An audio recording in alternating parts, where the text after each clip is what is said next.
Every single day.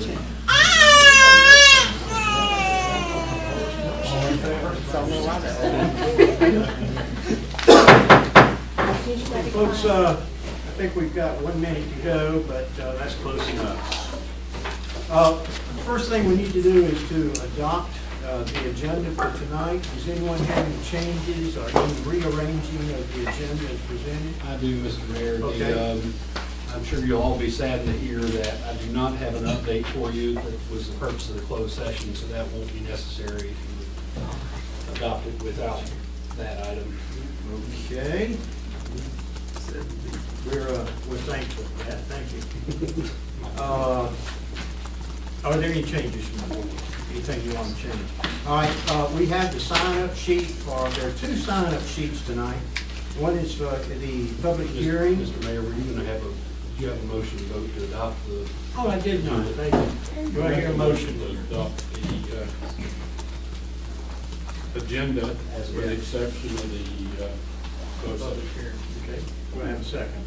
Second. All in favor? Okay. So I've got the sign-up sheets now. Did anybody else want to sign up for the public session or the public hearing? Okay. Do I hear a motion to approve the January the 6th, the 18th, and the 23rd board minutes? Any changes? Are you going to change? No.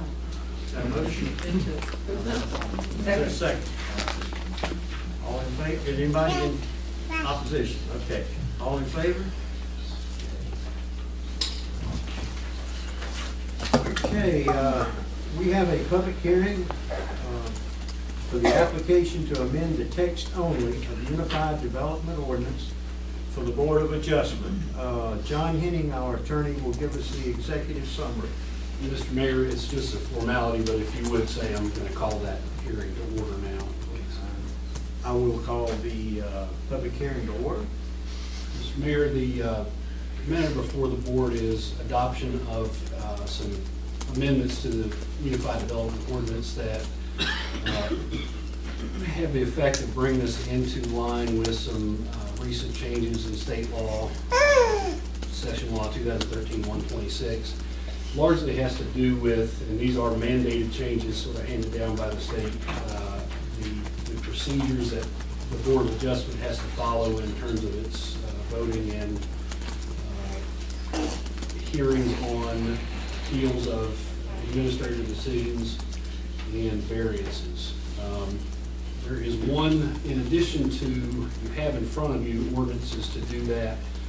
So those that you are considering adoption of those, in addition to that, you have to adopt a zoning consistency statement, which I'm going to pass down for you. And I'm sorry I didn't get to you before. This is pretty much a formality as well, given the nature of this. You're required by state law to adopt a consistency statement anytime you make an alteration to a zoning ordinance. It primarily is to have you say whether or not the change that you're making is consistent with your overall zoning scheme. I would tell you in this case that's sort of not even in question because you don't have any choice but to make all of the state mandated changes. So in addition to the 2 draft ordinances that have been presented to you, I will ask you to adopt this consistency statement if that is the will of the board. But at this time, Mr. Mayor, the only next step would be to open to public comment if there is any. Is there anyone here that wants to comment on the public hearing? Any board member want to say anything? I'll close the public hearing and we'll go back into open session. Do we need a motion to go back into open session? No, sir. Okay, just close the hearing. Okay, now we get to the public session. We have several people signed up. Mr. Derry, you're number 1, sir. You want me to come up there or back here? What's convenient for you? I'll come up there and give you All right, some sir. pictures.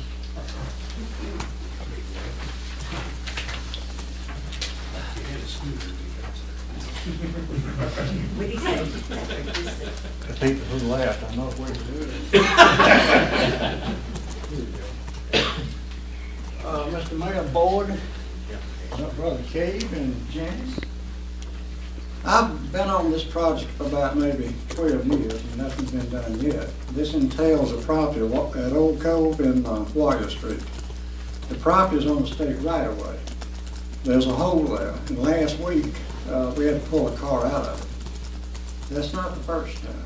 I know of 14 times that's happened. So far, nobody's got hurt, but it's just a matter of time. You got Old Cove like this, and you got Warrior Street here. It's right across the street from the south football, field goal. If you could put these railings down the highways about this high, got that ribbon effect. If you could get the state to just, cut out here about 6 or 7 feet and take it on around, you won't have it. But it's something you're gonna have to get with the state, and the town to get it done. You think you can do it? I think what I'll do, if it's the pleasure of the board, if we can keep these photos, all right, perhaps what we need to do is scan those photos and send them to the Department of Transportation. What's the feeling of the board on this? It's pretty graphic what happened. Really? State highway. Okay. Definitely looks like it needs to be fixed, but You're the streets committee, it needs to be fixed, but they're aware of it. We've notified them, I don't know how many times. I think it's the first time we've had a picture with a car swallowed by it. I've had better ones. Better pictures. Well, this is pretty. I've given some to Sissy, Pelosi, Patella, excuse me. Okay. You're not bad. Well, they would keep the pictures. Keep the pictures. Okay. Okay, on phase 2 here, the other thing is tractor trailers, when they come off the town bridge coming toward the town, they make that left turn behind C's, feeding seed. I've also took pictures down there and brought them in over the years, and the state just got through fixing all that. They re-graveled it, put more dirt back in there and planted grass, and now it's back like it was, a year ago. And a year ago, it was about, 14 inches deep. And there was almost storm sewer there. And now eventually they're gonna push that thing back now. That's something that needs to be handled too. I wonder what the solution to that is. Put a rail up there. Same thing you can do. You can't put a sidewalk, I don't think. You put another one of the rails like I was talking about, that'd be sufficient. Actually, I've got a DOT meeting tomorrow. I'll mention that. I'll go to the meeting I'm going to. Having a meeting, I will. Anybody from the board, anything you want to say on that? You know what he's talking about? No. Well, that's it. We'll take it and run with it. All right, Thank you. Bruce Cohen?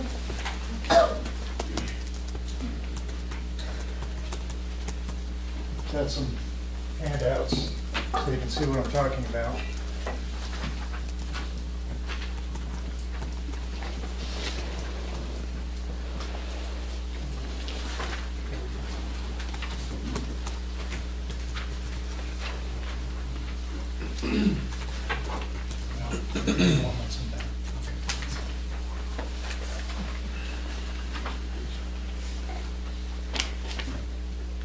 I've got 3 requests. The first one was the bus stop ahead signage is approved by the September meeting for Pauline Avenue. That has not been installed yet. It's been 5 months. School buses and school children are at risk because of that blind hill. I'm also requesting to replace the missing stop signs in the neighborhood. There's about 4 of them. Again, it's a safety issue, traffic control. We've got a lot of children in that neighborhood, both just next to Mr. Nideffer's property, all the way down to Mr. Hurst on our right-hand side of my property. My property is the little marker balloon there. I'm also requesting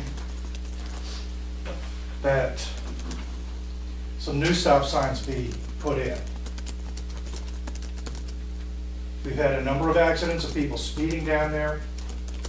The September meeting, you've heard about neighbors complaining about the speeding along Pauline Avenue. I talked with the prior town planner, about speed bumps, rumble strips, even spike sticks, all cost prohibitive. So I went to my friends. I've got longtime friends in England and Germany, and took their recommendations. Place stop signs. Make 2 3-way stops, and that will interrupt the speeding and the joyriding down Pauline Avenue. And that hill is too much of a temptation. When I was 16 years old and had a 58 American Motors Wrangler, lived over by Valley Forge Park, go up to the Memorial Arch, and there's a road that goes down to George Washington's headquarters house. And it has a nice little bump on that. I took that 58 Rambler, no matter how much it weighed, filled with kids, and fly off the hill. It was so much fun. Too tempting. Our car's been hit. Mr. Nideffer's property has been damaged. My stepson has been hit right at that 1 3-way stop. Nearly died when he was 4 years old. Something has to be done. And my recommendation is, let's put in the extra stop signs, break up that acceleration, slow them down, change their habits. That is a blind hill. That's all I have. Thank you, Bruce. Who's responsible for stop signs within the city? Would that be DOT or would it be The signage is actually ours, Mr. Mayor. Now, Derek and I actually talked about this. I thought we'd already get this done, so I'll take it. Thank you, sir. Ms. Parker, Brittany Parker. Which one's going to speak? One at a time.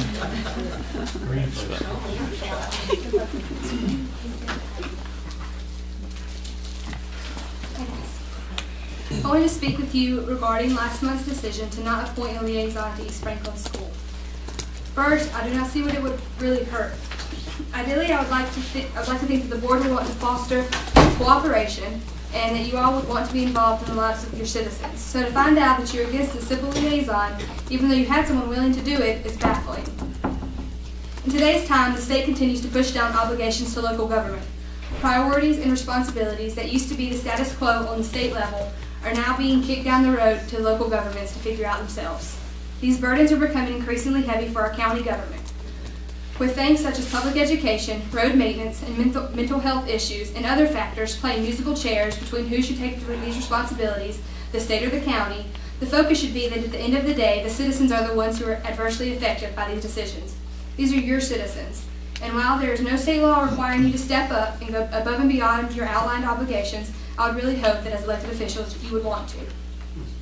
I live within the town of Franklin. I have an 8-month-old son, which you just saw, who will more than likely be attending East Franklin Elementary School when he grows up. And there is nothing in this world that I worry about more than his safety. Every single day I do everything in my power to ensure that he is taken care of and that he is as safe as possible.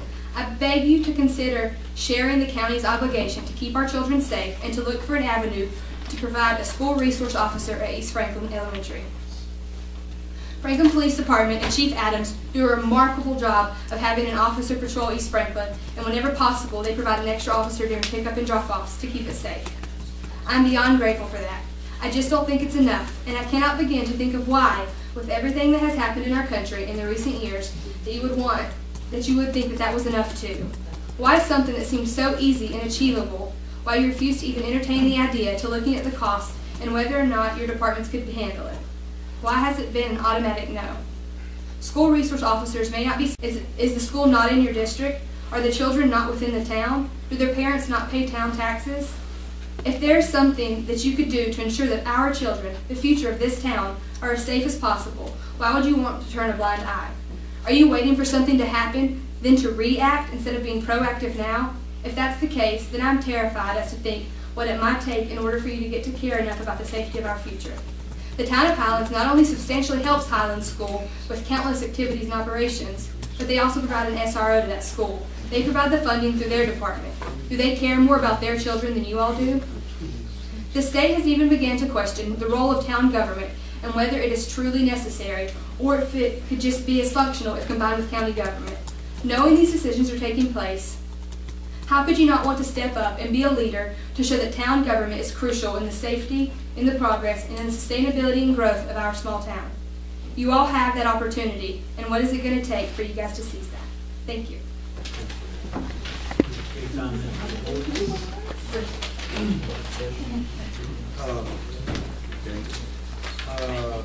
Ms. Pickard, Bonnie? Yes. I'm Bonnie Pickards with Goshen Timber Frames. And first off, I want to thank each of you for serving. It's a thankless job sometimes, I know. I just came over here from his table.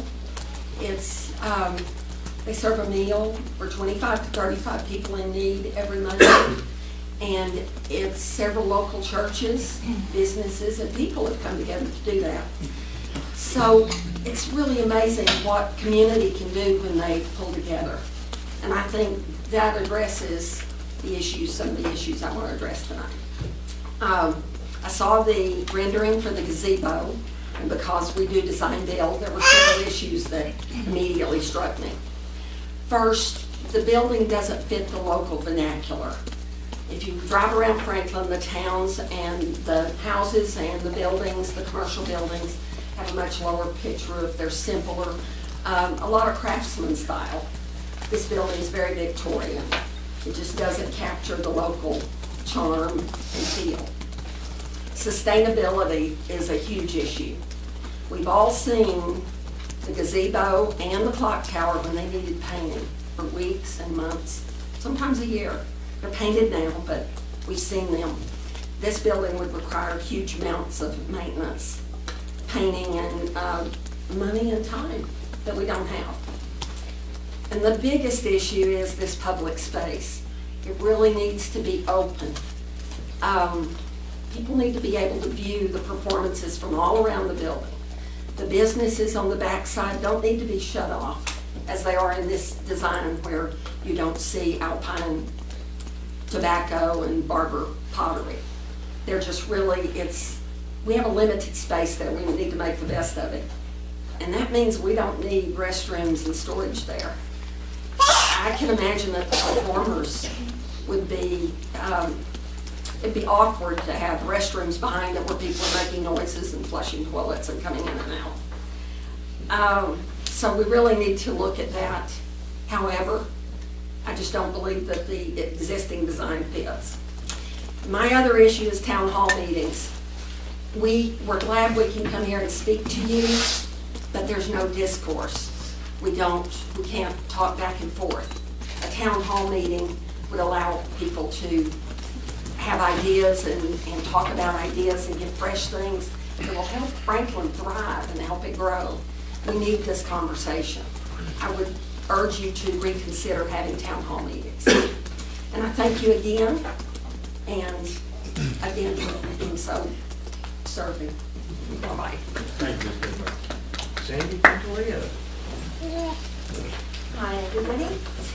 I'm Sandy Pantaleo with Main Street Coffee and Tea. After reviewing the proposed idea for the new gazebo, I do have a few concerns of how this new structure will affect the community and other downtown businesses. I've spoken with several of my customers and local shop owners about this new building and have found that their opinions reflect my own. The look of this rendering feels closed, reserved, and dated. It would be beneficial to have a more open air type of structure, something that reflects our status as an AT and an outdoor oriented community. The town needs a structure that's modern, fresh, and sustainable. This look could benefit our downtown by adding diversity of ages and groups of people. Having more visitors will greatly improve existing income for the merchants in the vicinity of the structure.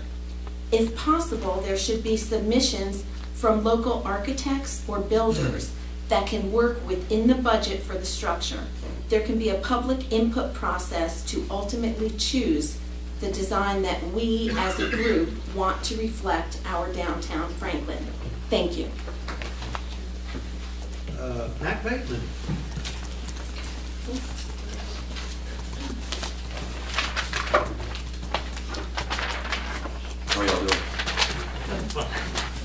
thanks for the opportunity to come before you. I'll try to make this as brief as possible. I come to you on behalf of a concerned citizen, a business owner, and an entrepreneur, always looking to do things fresh and new. I also am a current board member of the Franklin Tourism Development Authority. But I didn't come to talk about me. There's 3 items that I want to touch on as quickly as possible. Number 1, the redesign of the gazebo. I too kind of echo some of the sentiments that have been expressed so far. My questions and my concerns are, is it a sustainable structure? Is there a long-term strategy with it, with the existing fountain, the old fountain that's underneath it? I would almost rather see the existing structure stay there for a year or 2 more and perhaps exhaust all of our partnering financial and design outlets for that. And again, hear from the stakeholders of the community on what best will fit there for the longest amount of time. I try to think in terms of long. Where are we going to be at in 10 years, 20 years? And how's it going to affect our town and who we attract? Number 2, switching gears, monthly town hall meetings. I too am a big proponent of this. The gazebo rendering is one example of how it would open up the communication lines for better ideas, the design contest.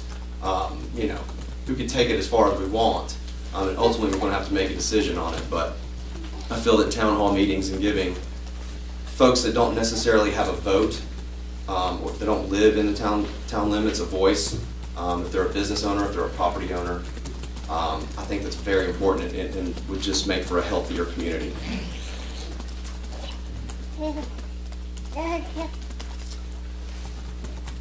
Again, with the town hall meetings, this really is the only opportunity for me to come and share my ideas with you guys.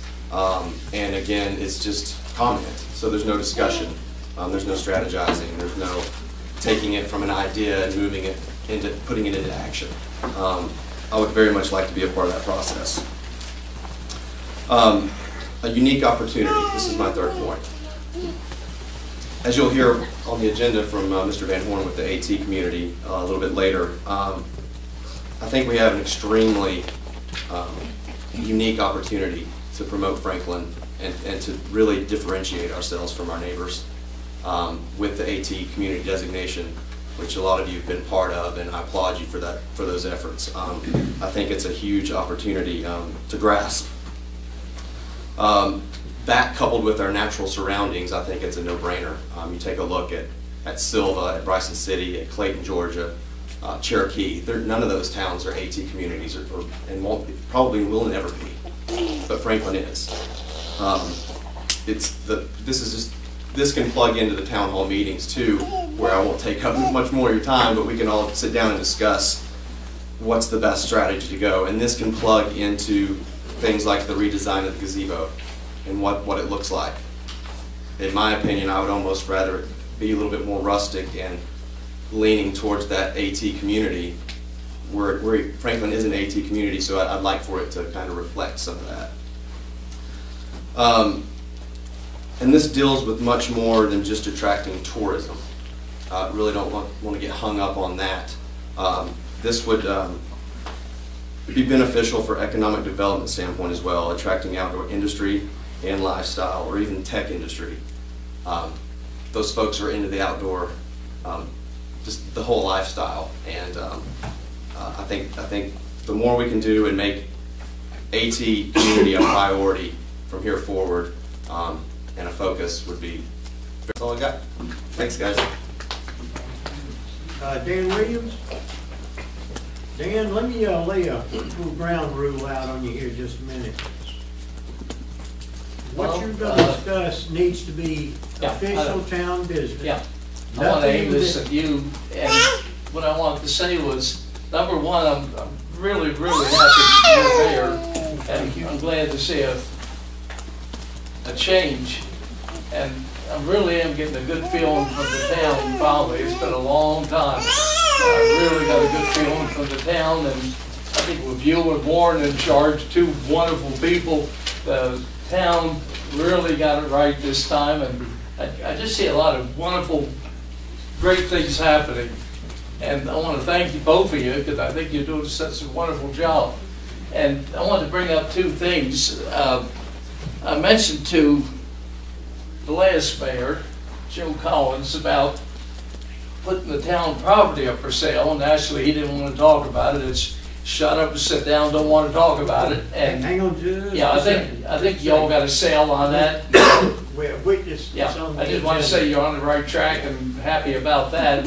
One more thing I wanted to bring up is there was talk about the piece of land that the town owns, and I don't know if you want to hear it from the public, but I'd just love to sit down and talk to you one day about an idea I had about something to do with the piece of land and an idea, and I tried to bring it up before, and it was, couldn't wait, tell me to shut up and sit down. I don't want to hear from you, and maybe one day we can sit down, just yak for a couple of minutes, and I can pass my idea along and see if you like it. Maybe you love it, maybe you hate it, but it won't cost you a red cent. I'll make you an obligation here. Try me and let's see. Okay. And once again, I really appreciate the change, and I think everybody's happy about the change. I am too, and thank you for doing a good job, and we really appreciate having you up there. All ideas are welcome. Thank you. Okay, thank you, Dan. Angela Moore.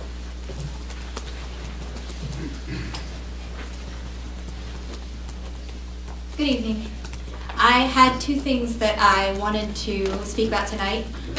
One being the gazebo. I will yield to these lovely ladies back here that are more design-minded than myself for comments on that. But I do think that one thing that we're missing as a town is we're missing the opportunity to look for less traditional routes than simply making a line item budget for improvements to the gazebo. This is an iconic piece of our town, and I think that there may be local businesses or citizens that may be interested in putting their skills and efforts towards design or materials or other costly things involved with creating a new structure in that property. And I think that we should explore those opportunities, both for the financial savings for the citizens of Franklin, but also for the businesses who may like the opportunity to sponsor a component in the gazebo. If that is not an option, obviously, then discussion for line item budgets would not be unreasonable, although I would hope we could do it as fiscally responsibly as possible.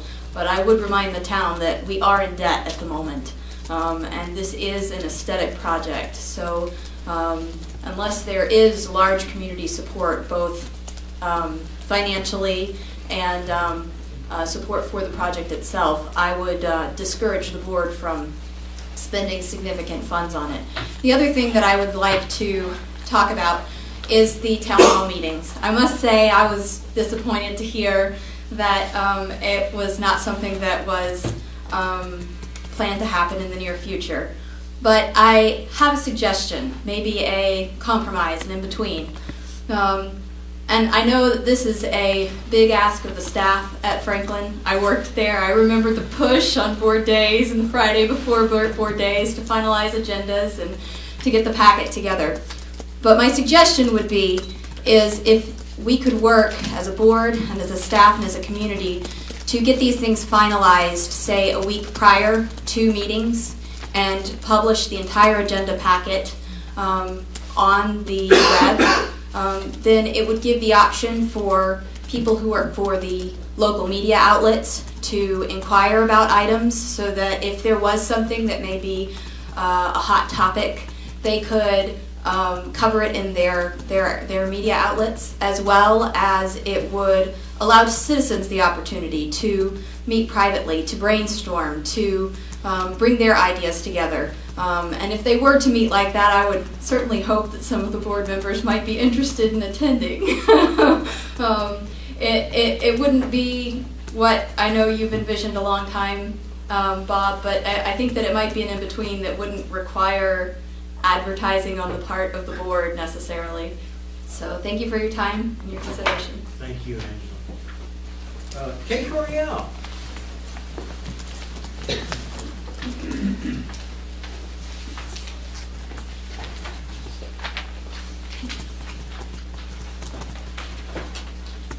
I'm here as co-chair of Little Tennessee River Greenway, and a number of years ago,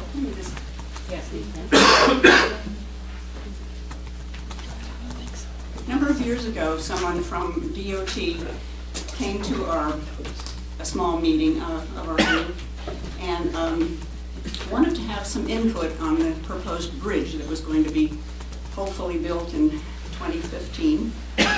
And so we gave them a couple of thoughts as to what we wanted to do.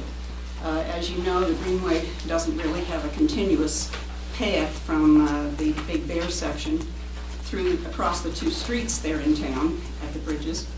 Though you can walk under the bridges, it's not an ideal situation. So that whole problem needs to be fixed.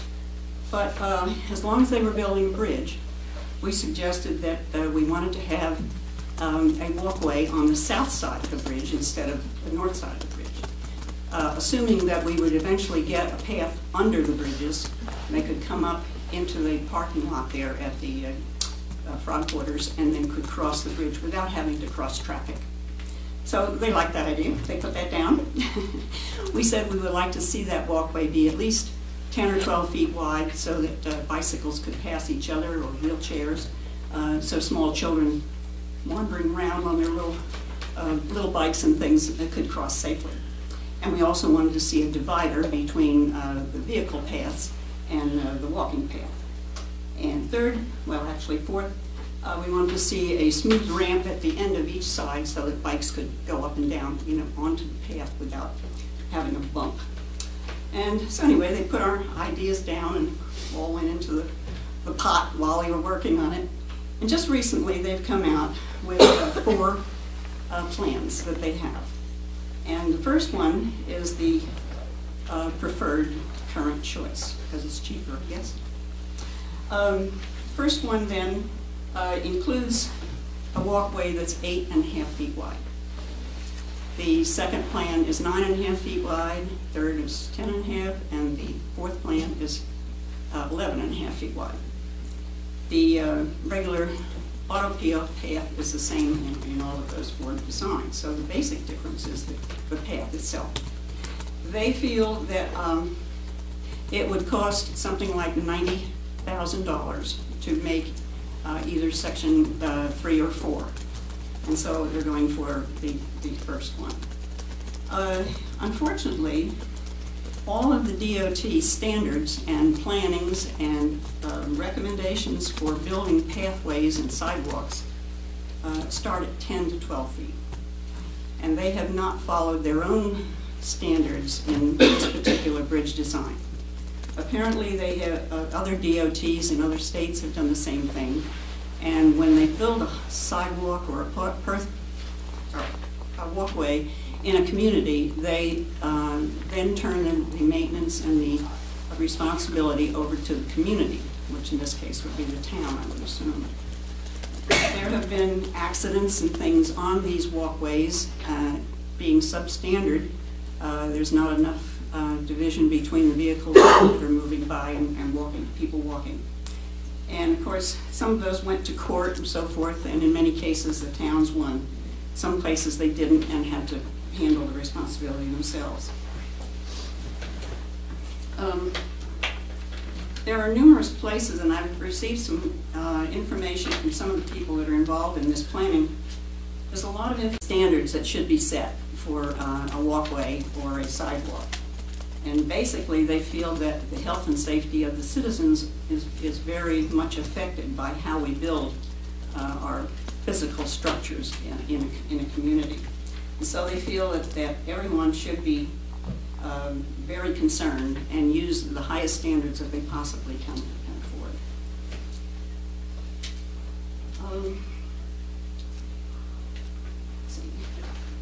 There's going to be a meeting tomorrow, Wednesday, of a number of the people involved in this, including the DOT and a number of the stakeholders that have been involved in planning the bridge.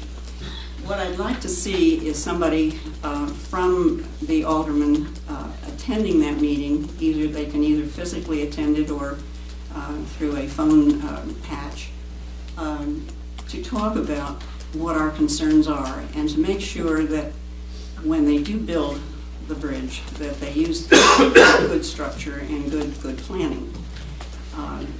The planning that you all did for the roads and things around, there was a big plan for that, different kinds of roads to go different places and things. A lot of them would involve also a bridge across the greenway, which also might mean, you know, a walkway or a pathway on the bridge.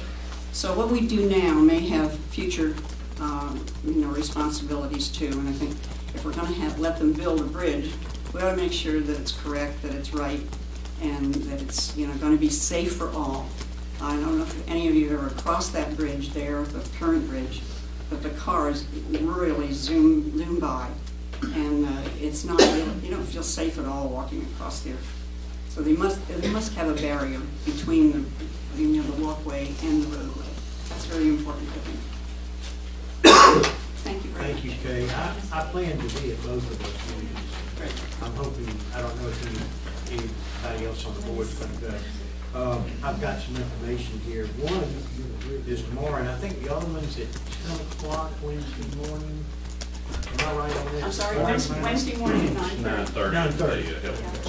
So it's in town here, 9:30, Wednesday, at the health department. Thank you. Thank you. Rob?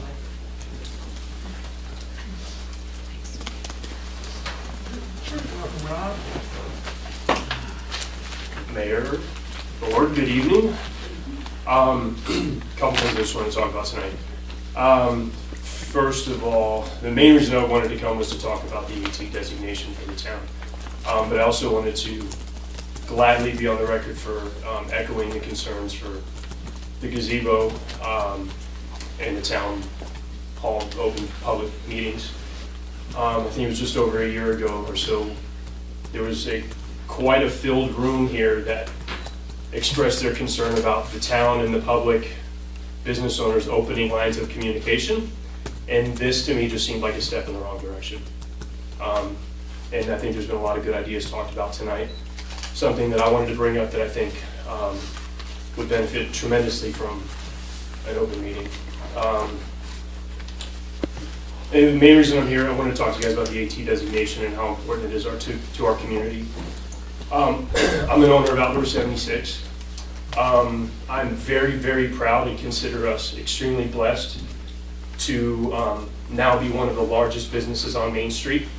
It just opened in the fall of 2010 in a down economy when a lot of people told us that we couldn't do it. And I think it's turned into something. Our market is the AT community. It's those types of people. If there's one thing that our town has to something to hang on to, it's that designation. It's a really, really big deal for us. There's communities that surround us that would love to have that. Not even just a designation, but we've got the first. We've got the first AT community designation in the United States of America. And as we know from owning a business, you're more than your brand. And the logo is really cool. You know, the Newtown logo we have, really cool thing, but there's got to be more to it. And I really, really encourage you guys to establish some sort of initiatives, maybe put a little bit more prominence in our AT festival every year. This is the first year that this festival is digressing. It's not going to be what it was last year or the year before. Another step in the wrong direction. But you know, from our perspective, having a business that caters specifically to, we see these people firsthand every day. The people that come to our community to play is staggering. That's the reason that we've grown. You know, we like to take care of people and do all kinds of other cool things, but the reason we've grown is because we tapped into a market that's bringing money to Franklin, North Carolina. And there's so many other ways to capture that, as in places to stay, places to eat, other outdoor related businesses. There's so much that can be done there. And that's where I was going to with an open meeting. I mean, if it's something where we can sit around and talk about what do we do? we can't open up conversation to give you guys ideas right now, to tell you what maybe we think we should do as people that see this on the front lines every day. But I really, really encourage you guys. I know if it's something that you're not into, half the room probably isn't into model airplanes. Bob, you and I could justify turning this into an RC airplane community. You've got to be into it. You've got to be passionate about it to make it happen. And I would just hope that you guys would, as Brittany mentioned earlier, be passionate about the economic future of our community. And this is one thing that we've got to hang on to. And I really, really encourage you guys to pay attention and look close and see how we can compete. And this is really it. Whether you like it or not, it's a huge resource right on our doorstep. That's it. Good night. Does anyone else that didn't sign up wants to say anything? Yes, go ahead. Very briefly, Mr. Mayor. A lot of people tonight have talked about the open meeting, and I know you don't like going against campaign pledges. Maybe I could just throw out the idea of, we don't need one every month. Maybe you have one every 4 months, something like that. So it might be much more palatable to the board generally that way. Thank you, Nora. Okay, everybody else raise their hand. Let me find my agenda again. Okay, we're into new business now. Councilman, we have the board action on the application to amend the text. Do we need to have discussion about it? If there is any, Mr. Mayor, I'm more than happy to answer any questions any of the aldermen have. Otherwise, a proper motion that you should entertain would be to adopt both of the ordinances and the consistency statement that's been presented. And I think we've got two that have to be done separately. Is that correct? If the motion was to adopt both ordinances, it would be one. This is not the one, okay. Okay, all right, yeah, this is the amended text only. Okay, has anybody got any discussion, want to talk about it? All right, I'll entertain the motion as stated by John. Adopt. Okay. Is there a second? I second it. Okay, all in favor? The next item on the agenda is the proclamation for Hunger Awareness Month. And I think we have some young folks from First United Methodist Church. I believe we do.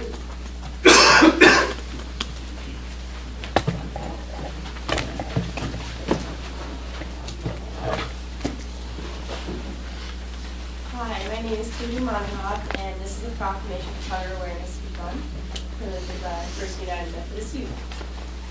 Whereas worldwide, 870 million people, about 1 in 8, are hungry, and whereas malnutrition causes nearly half of all under 5 child deaths, and whereas 23,181 people were starved locally by CareNet in 2013, and whereas there are 5,350 estimated food insecure people here in Macon County, and whereas 1 in 3 Macon County children are considered food insecure, and whereas 18.3% of Macon County residents live below the federal poverty threshold, a family of 4's annual household income is $23,550.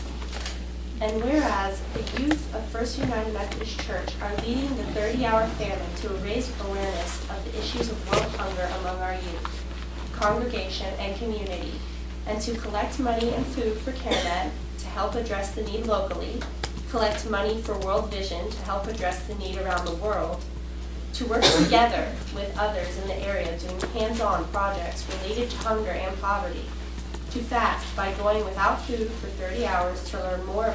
Now therefore it be resolved that the town of Franklin hereby proclaims February as Hunger Awareness Month. Be it further resolved that the town of Franklin encourages all residents of Macon County to help address hunger by supporting the 30-hour famine and donating food and money to help address hunger both locally and around the world. Thank you. Thank you. Any discussion from the board? Would I hear a motion? I'll make a motion. Mayor signed the Hunger Awareness. All in favor? All right, I'm going to sign this, and I think y'all will get a copy of it. Is that right, Janet? 2 copies. Picture. I think, did y'all get a picture? No picture of them, you signed. It's up to you, Mayor. Oh, y'all want to come around here behind me and have your picture made? Another chance.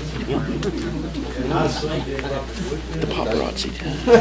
Not so much. That was a little weird. Sorry. How about right here? Can you give some of the board? All right. Will the DOT listen? Will the DOT tomorrow? In the morning? No, Wednesday morning. Will they listen? Or do they care? Well, they're open to suggestions and talk. I mean, it's a give and take. Do you want me to Everybody got it? support you? I don't know that they want too many people. I just want to say, Concerned in the to council. you young folks, it's a great thing that you're doing for the community. And There'll be other I'm meetings. so pleased that you're here tonight to see the local government in action. So come back anytime, you're always welcome.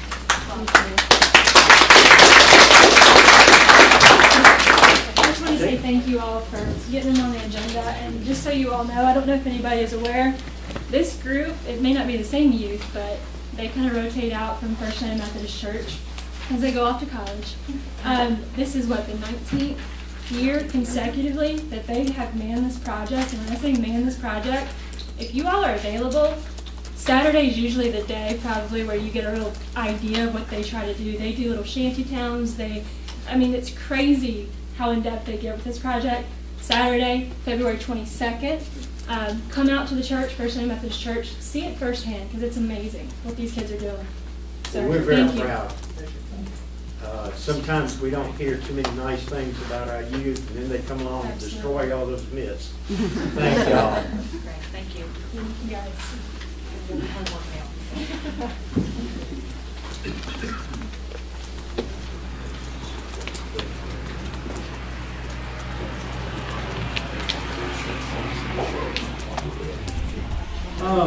Bill Van Horn, are you still here? I'm still here, Bob. Bob, you asked, cover two topics. I'd like the president of the Natahela Hiking Club to come up and talk briefly about the Natahela Hiking Club and what they do to support the local community. Dave?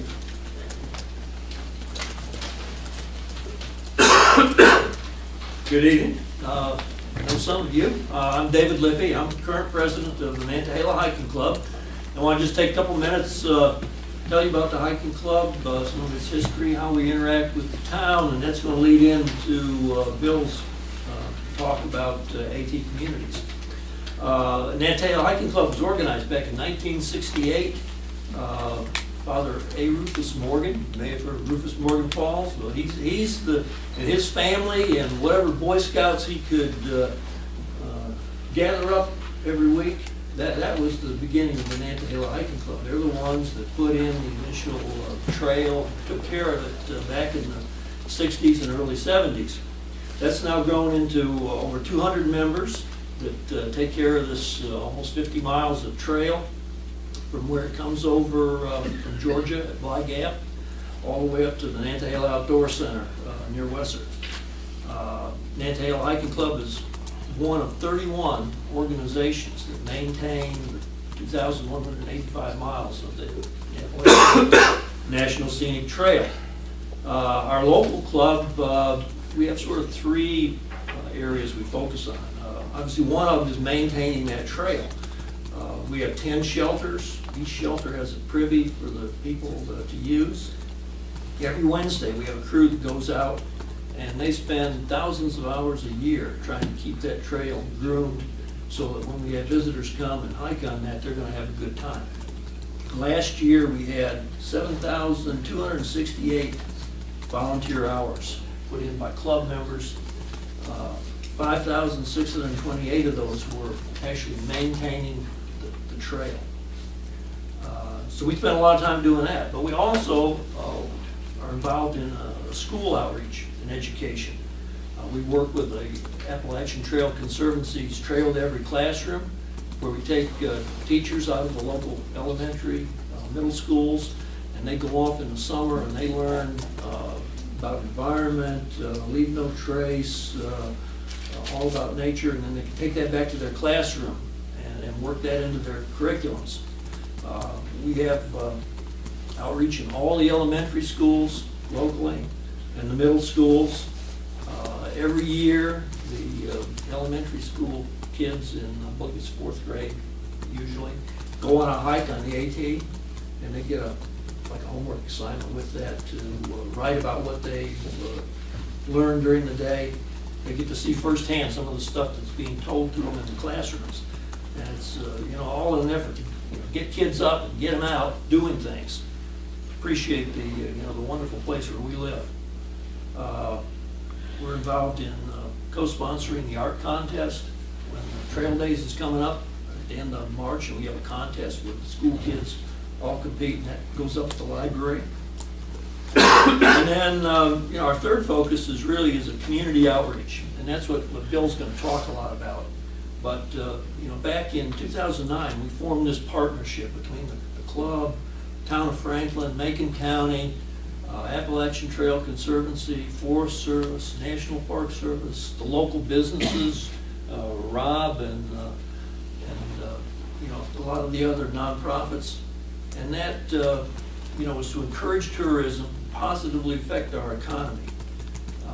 We got a tremendous resource. We got the AT right outside of town. That is the best known international trail in the country. People come from overseas, from all states to walk on it. There's millions of people that walk every year on the AT, and tens of thousands of those are going right by Franklin. And they're coming into town, they're staying in our motels, they're buying food, they're visiting our businesses.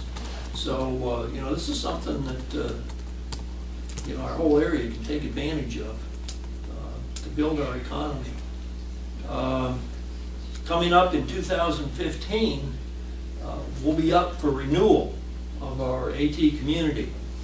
And I think Bill talked a little bit about that, but they have like a recertification process every so many years, and we were the first one to be certified, and so I guess we're the first ones coming up for recertification.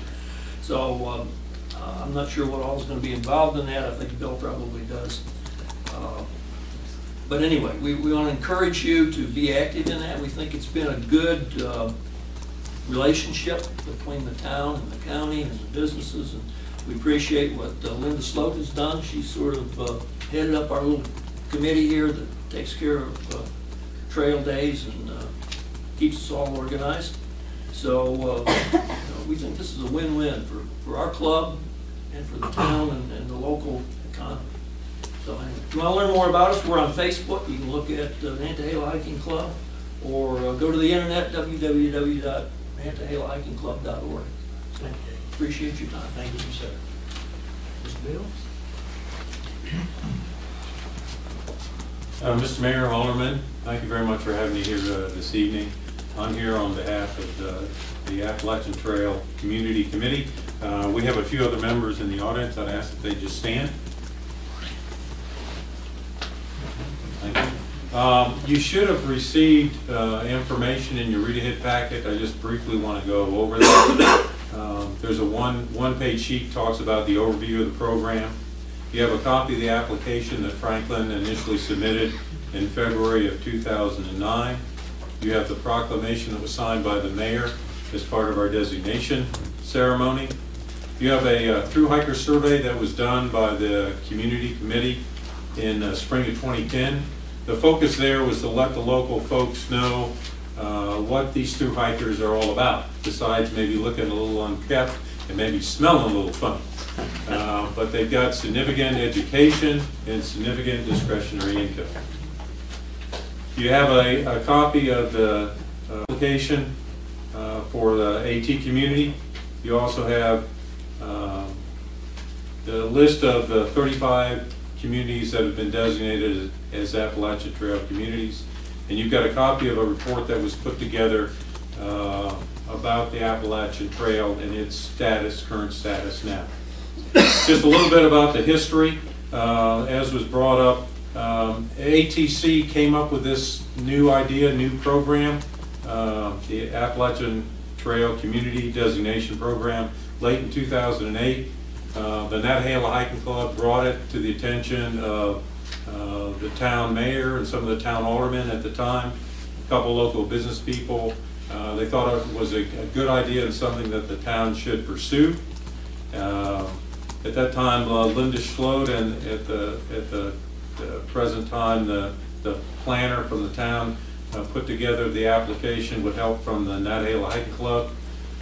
Several members of the committee went around and solicited local support from any number of civic organizations and local organizations, and the town submitted their application in the spring of 2009. And as was brought up, Franklin was the first town to be designated an Appalachian Trail community, and now there are 35 towns up and down the trail. The intent of the designation program and of your AT Community Committee is to seek the benefit to the trail, the hikers, as well as the local community. There were 4 criteria in that application. The first criteria, and Franklin only had to meet 2 out of 4, but as Franklin stood up, they met all 4 criteria. The first was to establish the committee. It's made up of 11 entities that are represented on the committee. The second was to host a project or an event during the year, and so far to date, since 2009, the committee, working with the town, has put on a Trail Days event in early April. The third part was to support the Appalachian Trail in education. Dave Lippy talked about 2 of the programs, teachers going to a workshop to get information about the Appalachian Trail so they could bring it back to their classroom, and also the local club supporting the schools with hikes on the Appalachian Trail. And the fourth item was to look at the Appalachian Trail and what could be done to protect it when we look at land use plans or ordinances. Program has had many accomplishments today, and I'll just highlight a few of them. The program literally put Franklin on the map as a gateway community and highlights our abundance of natural resources. It formed partnerships between local nonprofits and several businesses in town as they did the planning primarily for the Appalachian Trail events. The town adapted right place, right time. The town was coming together for a new logo, and as part of that logo now you see a white blaze on that predominant oak tree along next to the hiker. The town has hosted 5 April Fool Trail Days event. 9 teachers from the Macon County have gone through the professional development program.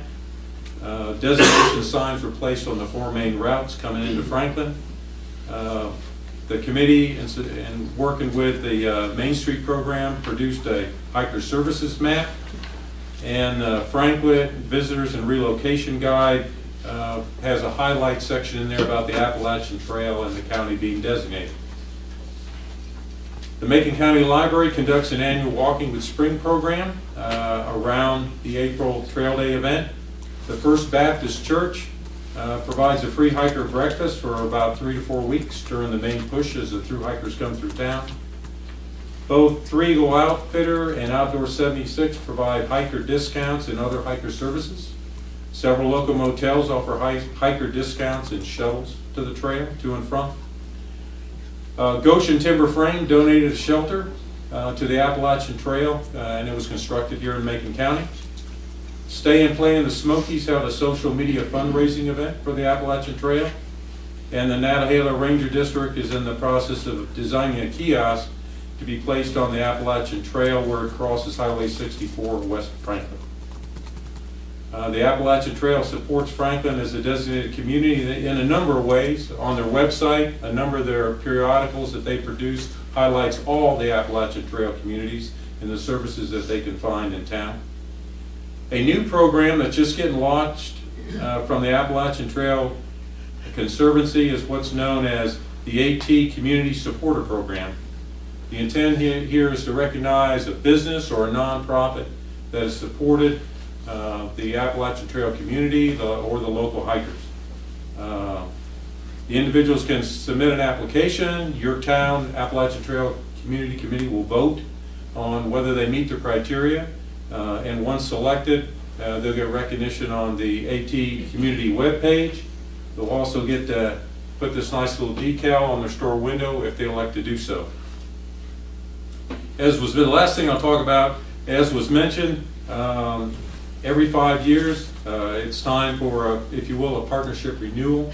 Next year, Franklin, along with 4 other communities, will be up to look and see if the towns want to renew that partnership and continue to seek that mutual support between the trail and the town. And we certainly hope that you know, Franklin, that you all will seek to do that. We'll probably be asked to update the original application. Looking at the new application that you've got in your packet, goes into a little bit more detail. Probably be asked to list the accomplishments that have occurred so far and look at the goals for the next 5 years. And to share success stories that have occurred here in Franklin with those other relatively young neophyte communities out there that have just been recently designated. Again, I want to thank you for your time to come here and address and talk to you about the Appalachian Trail Community Program. And if you have any questions, obviously feel free to contact me or Linda Schlote. Thank you very much. Thank you, Bill. Appreciate you letting us know how important really the trail is to the town. Lynn, Ms. Schlupp, you ready for the street closings? And I think after this, we'll take about a 5-minute recess so you can get coffee or whatever. Or get out the door, whichever you want. Mayor, Aldermen, I come for my annual street closing request. Everything is the same on this list except for Winter Wonderland. We would like to try this year to close Main Street for those 2 Friday nights, and I think we're asking from 4 to 9 o'clock.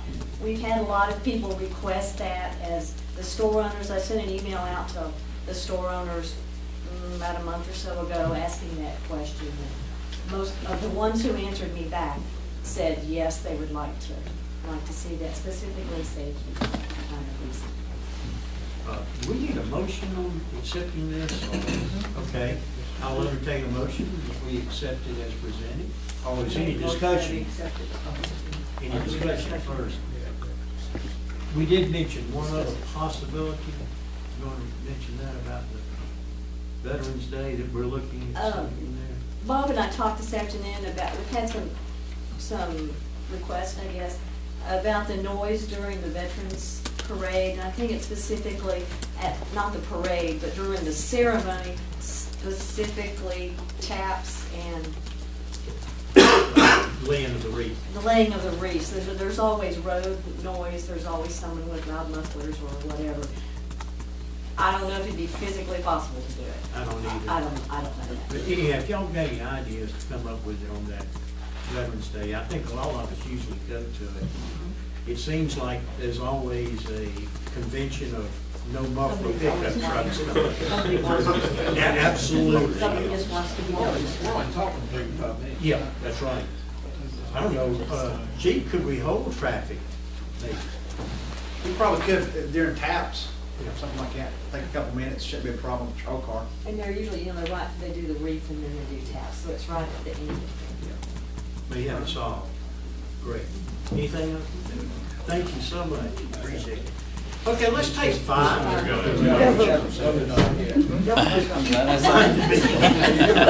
right, I'll entertain a motion to accept the street closings for the coming year. And make a motion that we accept the street closing. Patty is seconding.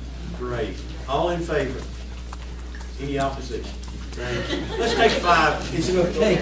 A motion to take 5. Let's take 5 right quick. Okay, 5 minutes.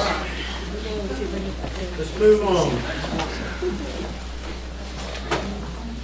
Let's see. Mr. Manager, the town performance to the Macon County Planning Board. Yes, sir, Mr. Mayor. With the resignation of Derek Rowland, we have an opening where the town can appoint somebody to the Macon County Planning Board. And it's my recommendation that we replace Derek with Justin Sester, our new town planner. Any discussion on that? Someone like to make a motion? Make a motion. All in favor?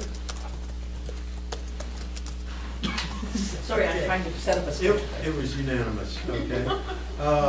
Mr. Manager, you have a town appointment to the Board of Directors of the Apartments at Orchard View. Yes, Mr. Joe Collins was our appointment to the Board of Directors for the Apartments at Orchard View, and obviously, the board needs to make an appointment in his place to that board. They meet twice a year. Is there anyone that wants to serve on that committee? I'll work on it. Okay, all right. I nominate Make a motion. Carol, the motion. Okay, all in favor? Okay. Congratulations, Farron. Okay, Mr. Manager, permission to advertise a vacancy on the town planning board. Obviously, Mr. Justin Setzer was a member of the town planning board and cannot now serve in that capacity, so we're requesting permission to advertise that vacancy to hopefully have somebody to name for consideration next month. Okay, now that is a member from the community, is that correct? It is city limits, yes. It's not staff. Okay, they do have to live in the city limits, so the media will make note of that. We'll proceed. Okay, number 8 here. Need a motion, I make a motion that we advertise. Oh, that we advertise, it. Okay, okay. Second. All in favor? Okay. The sufficiency notification for Macon Program for Progress annexation. Well, Mr. Mayor, last month you directed the town clerk to investigate the sufficiency of the request for annexation of the two parcels for Macon Program for Progress, and Janet has actually completed that certificate of sufficiency, of which you have 2 copies in your agenda package. At this point, if you move forward to that, you need to set 2 separate public hearings, one for each of those petitions for annexation for that property to take place at the next board meeting. Any indication about how long those would take? Could they just be consecutive, one right after the other? About 5 minutes apart, okay. I do 7:05 and 7:10. Okay, do we have a motion to that? I do make a motion that we set it 7:05 and 7:10 for these 2 parcels. I see. All in favor? Okay. We have a letter authorizing the support of drinking water supply assistance. I talked to the county manager about this afternoon, and Warren, did you want to? Sure, Mr. Mayor. Jay Gibson, our Public Works Director, is actually a member of the North Carolina Rural Water Group, and one of the issues that they're promoting at this time is the U.S. Senate Bill 1824, Drinking Water Supply Assistance Act 2013, this particular version. And they're requesting that we submit a letter of support for this particular act because what it does is it allows us to keep using the stock of pipe fittings that we currently have that are brass and lead. You can no longer get the lead, but once our stock is out, it allows us to keep using what we got stock, and then we'll switch over to something else. We have several $1,000s of stock in place.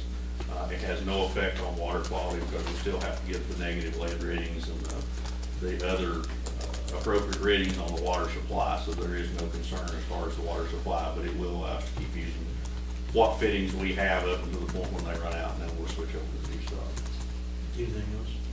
Anybody got any discussion or concerns or comments? Okay, I'll entertain a motion if we go ahead with the letter. I make a motion to send a letter authorizing the support of the water supply assistance. Okay. Act. Second. Okay, all in favor? Okay, Mr. Manager, discussion on the gazebo plans. Mr. Mayor, obviously, our preliminary plan did what it was supposed to. We have started the public talking about what they would like to do. Well stated. The plan, and we knew that the drawings that we presented were not going to be a final product, but it got you a starting point as far as what you want to do with this particular project. That particular design was started with the help of some different stakeholders that actually use that facility. So at this point, I guess I need some direction on what you want to do with this particular project, where we go from here. Well, let's hear from the board on what we want to do. Well, I think it's great that I did not realize until I asked that the people who did this were all people who use this. And it surprised me that that's what they came up. But these were all people who use it year-round, and this is what they said. Obviously, it needs tweaking. I don't think any of us were happy. Some of us like one thing, some like something else. We need to go back to the board, and if somebody else wants to redesign, is that what you'd like, Mr. I absolutely have no problem with it, and I've had several comments that you either love the restrooms or you hate the restrooms, and the cupola on top, that's personally not a favorite of mine, and wasn't from the beginning, and obviously folks don't like those particular designs, and that's okay, but you have got the discussion started, so now we need to know where we go. I personally have pros and cons about the restrooms. A lot of people out there with small children. I don't know how many times I've gone over to the county offices to use the restrooms, and usually the women's restrooms, at least maybe, if not both bathrooms, are down one. So when you tell strangers that there's a bathroom down to the town hall, they're kind of like, where are we, and we need to run.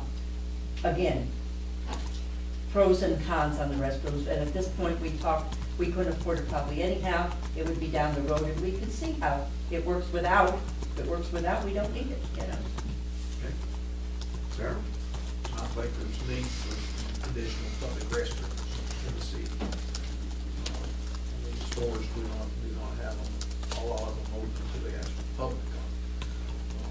The design, we need to move ahead with it. This is the first of February.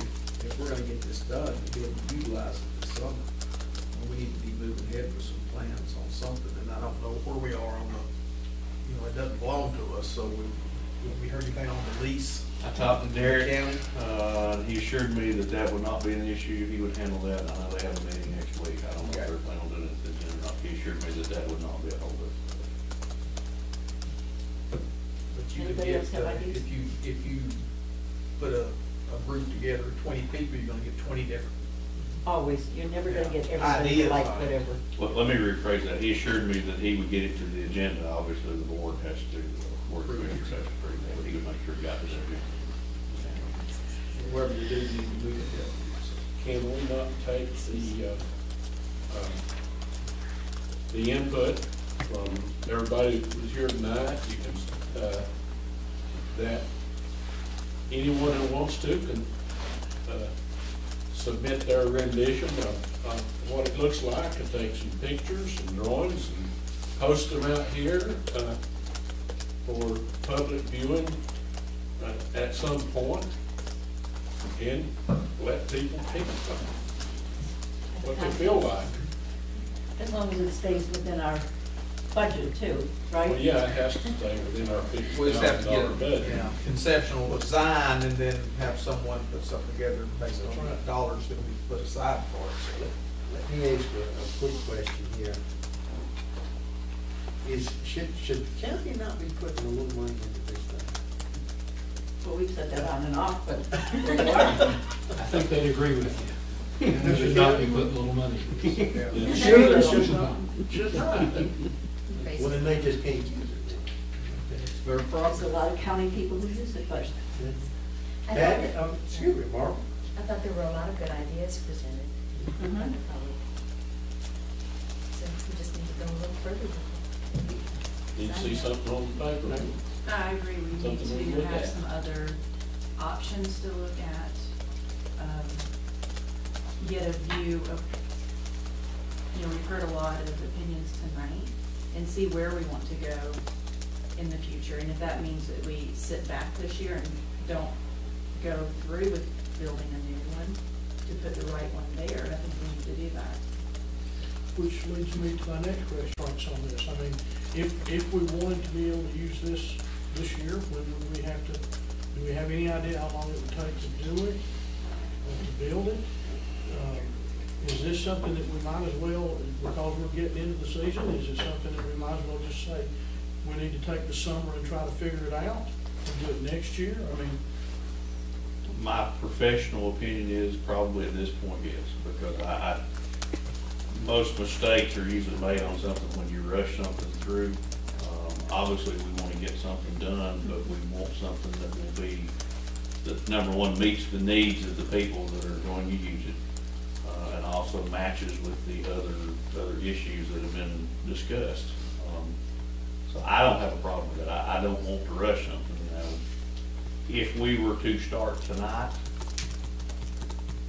we'd probably have something done by when picking on the square starts, which is not very long. But things would have to go perfectly to make that happen. Do we have to use what we got, basically? Possibly. Two. Right. Okay. So I'm okay either way. So where does that leave us as far as any kind of decision? Do we need a motion that we're delaying it, or is it just a consensus? Do you, We haven't done anything yet. So. yeah, basically, if you want other input, then you tell me how you want that input to be received. Do you want us to advertise and say we want plans, we want drawings, we want by a certain date? You tell me how you want to get the input, and that's what we'll do. Big board. Well, people submitted ideas today. We could just get more ideas from the public. Everybody's not an architect, but would it be feasible to have a contest for architects?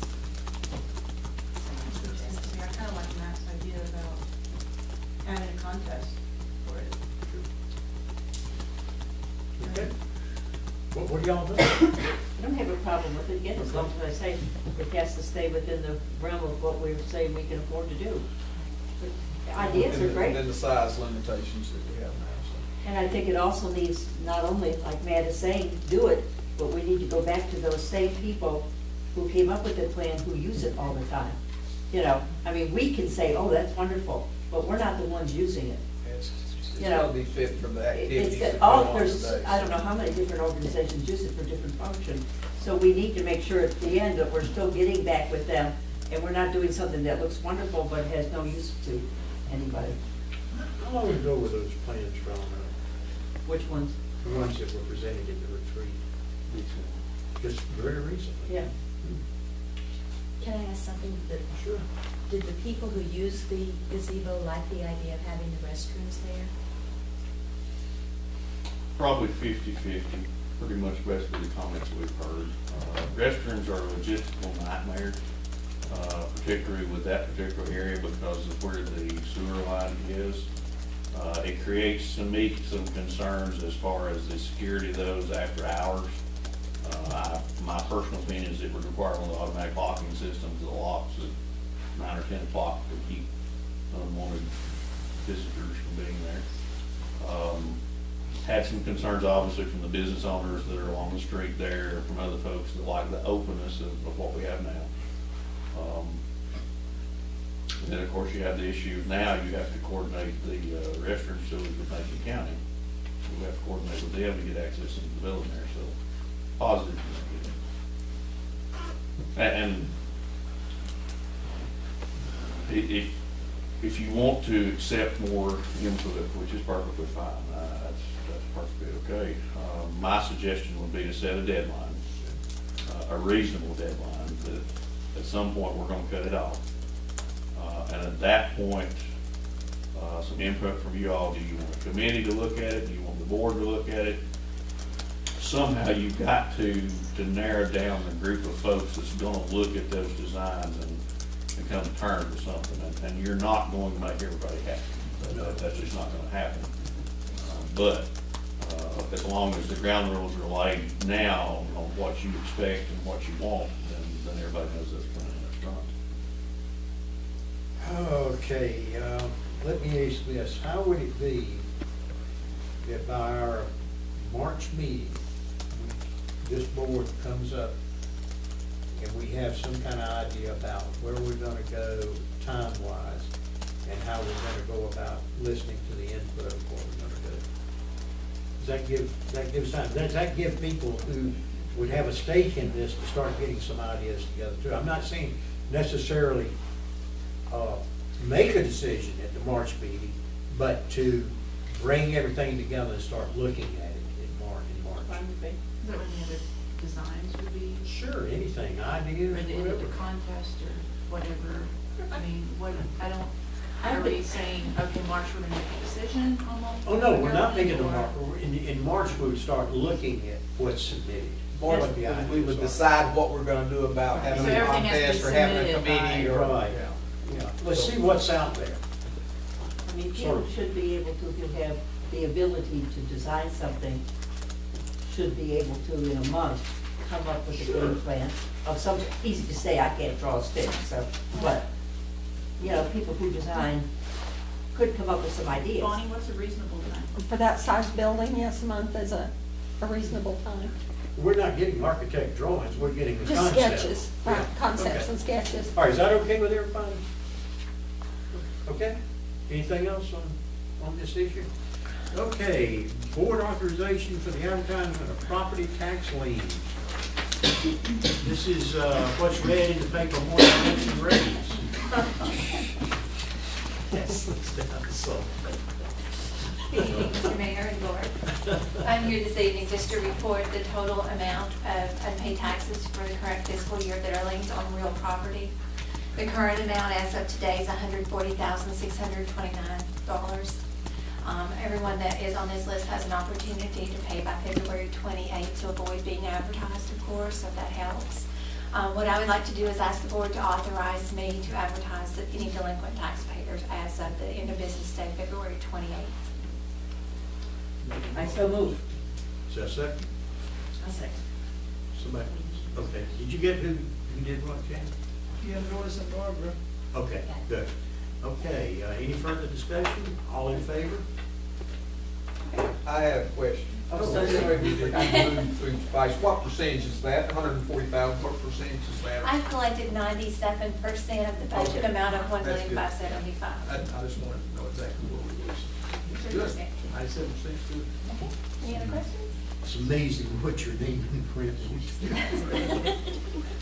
All right. Thank you all. Thank you. Thank you so much, Jason.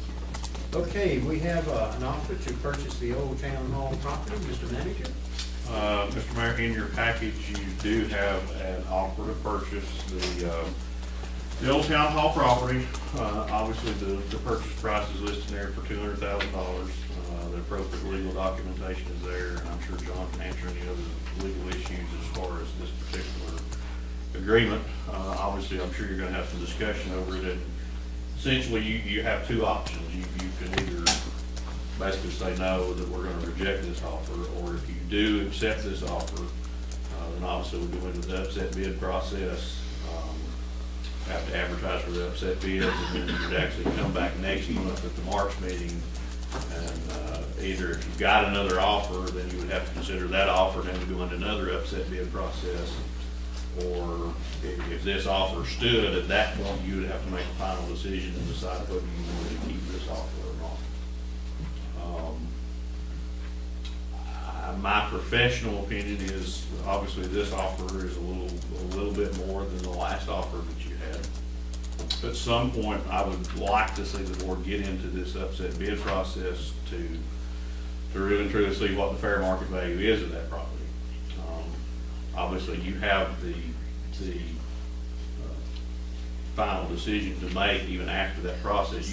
You could accept this bid at $200,000, put it out for upset bids, and then not getting any. You could still come back to the March meeting and say, you know what, we thought about it, and no, we're not going to accept it. And I have explained it to the folks that are in this process what would happen in that particular case. So I guess at this point, I'll open it up for discussion from you all and answer any questions. So in other words, if we take this and say, okay, let's go with this, we are not committed into it. We can at the end say, no, we've changed our mind. You cannot in one fell swoop accept a contract and get under contract to sell. The way the statute phrases it is that when an offer is made and the council proposes to accept it. So that's to get into a bid process. So that's the most you can do is say, well, we would propose to accept this, and that really comes with the caveats of subject to a bid process and subject to our final approval when we see what the final number after the bid process is. So you hold the cards like the manager just told you. You hold all the cards until you get through a bid process, see what the final and highest bid is, and then decide if it's sufficient for the property. Let me remind the board also that we had an appraisal done on this particular property in May of last year. That appraisal came in fair market value at $725,000, which was a decrease from a little over $1 million about 5 years prior to that. If you value the income approach to that property, it's about $596,000 if you use the income approach to get your value on the property. But the true fair market value, according to the appraisal that everybody looks at, is $725,000. Obviously, the tax value is somewhere in that neighborhood. Well, I personally think this offer is still too low. That's certainly not the fair value of the property.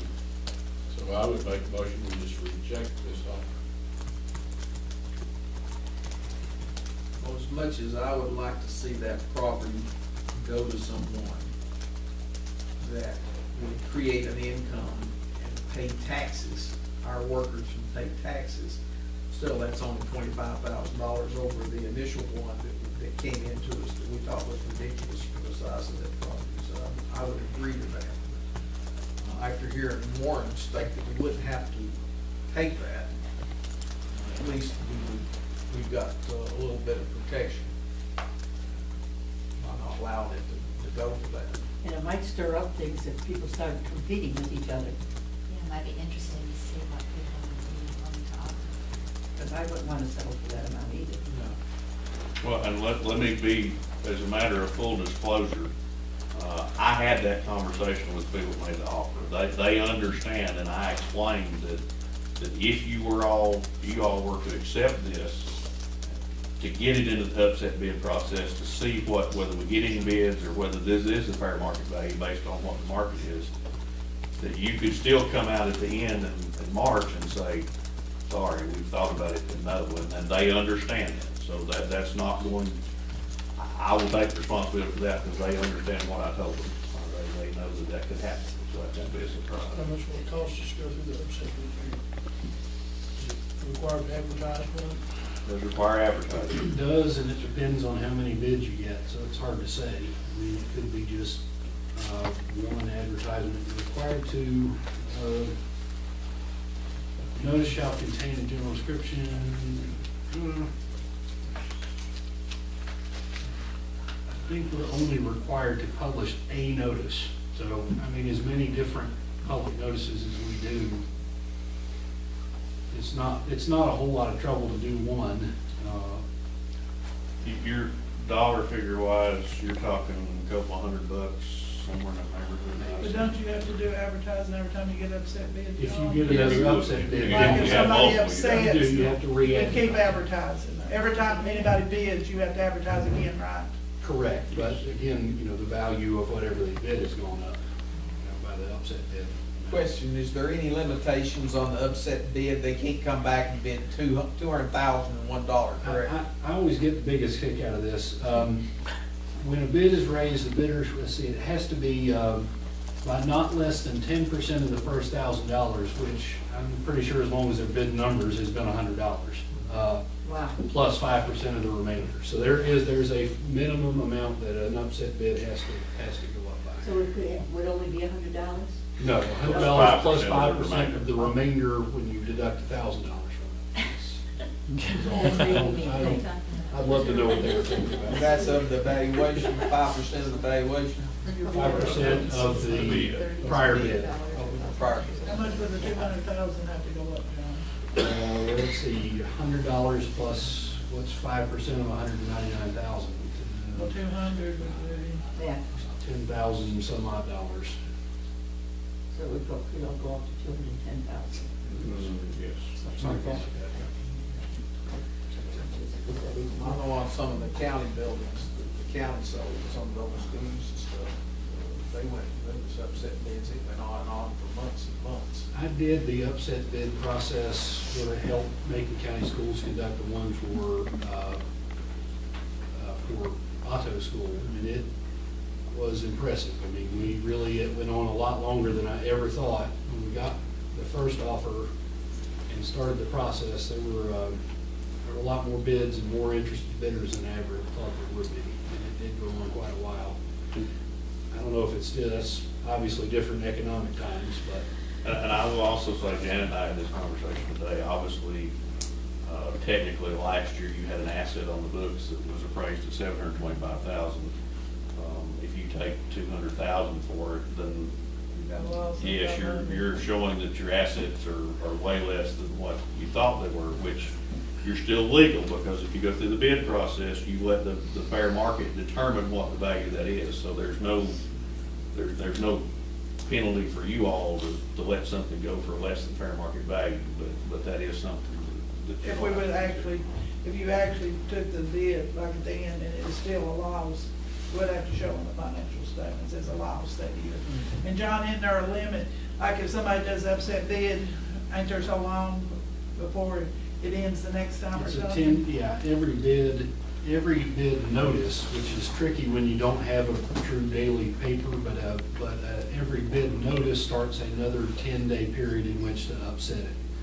That doesn't always jive, because, you know, if somebody brings in a bid, you can't bid it again the next day. It's got to be whenever you can publish it again, Right. but. So that's the reason, one reason it goes on so long, to make legal requirements. Every bid takes about 2 weeks at least to get advertised, and then if it's upset, you might get the next one in the next week, maybe. It just depends. What do you think, Merle? Still want to just reject it? I feel that way. At this point, I feel like we'll have better options then. I kind of do too. I wouldn't, I mean, even if we went through the upset bid, I wouldn't take that. No. We wouldn't And take it's it. kind of like, I almost feel like. We're almost playing games with them because we Yeah, I know we're not almost going to feel like accept I'm it. wasting town money by publishing and going through that, because I'm not going to accept that. Or at least I would vote not to accept that. That's kind of how it feels. Mr. Baker, how long has it been surplus? I mean, it's been, what would we entertain? You declared it surplus before I came along. Yeah, it's been quite a while. Last year. This is not anything said. Yeah, that's It's said. I'd rather, I'm not gonna give it away. I mean, I just don't believe in that. If we have to wait, some period of time till the economy switches around or does something, then, you know, I'm gonna wanna do at least as much as I can to do that. I think 200,000 is just practically giving it away. I agree, and like I said, I don't, if there was a good potential business that would want to move in there and would be increased tax revenue for the town, I would have no problem at all taking a lesser price than our appraised value, but not $200,000. Barbara, Patty, any ideas? Well, I agree with Darryl. I don't really feel like I know anything about the business. You're not allowed to tell us that would benefit. No, I mean, there's disclosure in the documents as far as what the business is. My suggestion for you all is to not take that into consideration, but base your decision based on what you think the value of the building is and what it'll end up with in the future. Because you have zoning regulations to regulate what can and cannot go into certain businesses. So you already have a process in place to make decisions on what can and cannot go.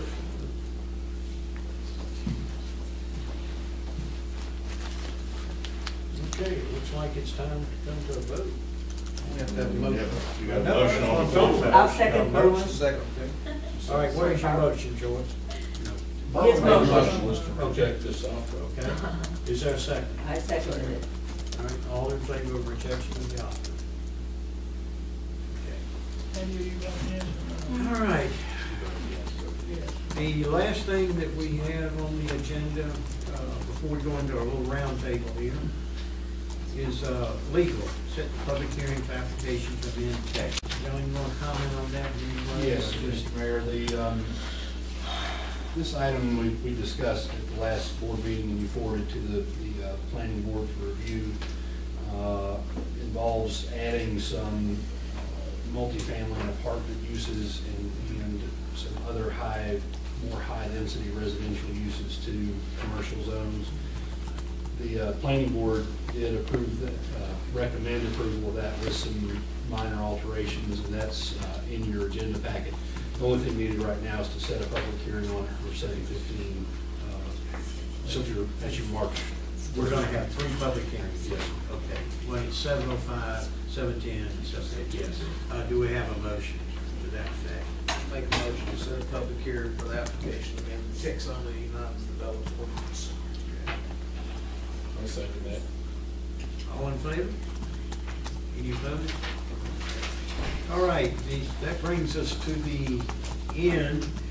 There are a couple of things, and I want to go around and give all the board members a chance if they've got any comments or anything that's coming up they want us to know about. Joyce, can we start with you? Okay. Carol? No, sir. Covered everything. Nothing? Okay. Patty? The only thing that I have, especially after hearing everyone tonight, is I'd like for us to revisit the idea of the town hall meetings again. Barbara? Yeah, sounds like people want something. Okay. Berlin?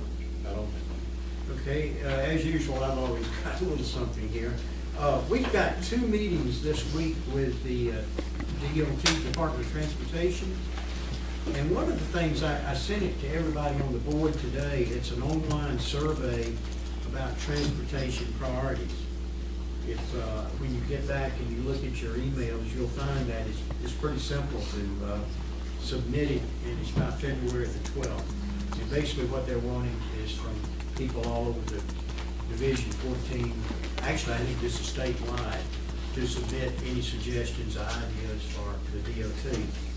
And then tomorrow, I'm going, if anybody would like to go, from 4 to 7 p.m., there is a Division 14 open house.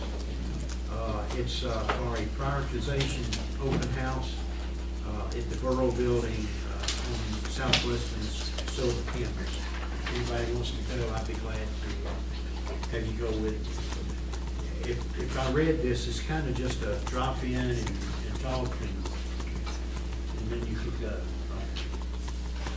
Anybody interested in going, just let me know tomorrow, and before 4 o'clock, I believe that's 4:30. So that's You know, on this, you know, transportation things and studies and reviews coming back again. Sissy and I sat for 2 years on this very thing. And we're doing and mapped out the street planning and the priorities and everything that was going to be worked on, you know, in the next 10 years. And they, looks like for all the work they put into it and the cost, it just went down the drain.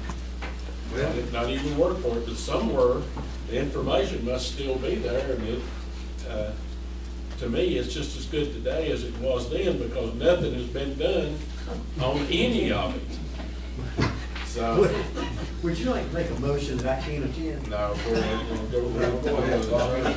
Thank you, guys. I really, What's real in this world? Berlin, I appreciate that, because I've had the same thought about these meetings. All these plans that sit on Yeah. the cases. Well, folks, it's been a good meeting. Anybody else got anything to say? I'll entertain a motion to adjourn. So moved. Is there a second? All in favor? You don't want to go on? I was sleeping, sorry. Okay, we're adjourned.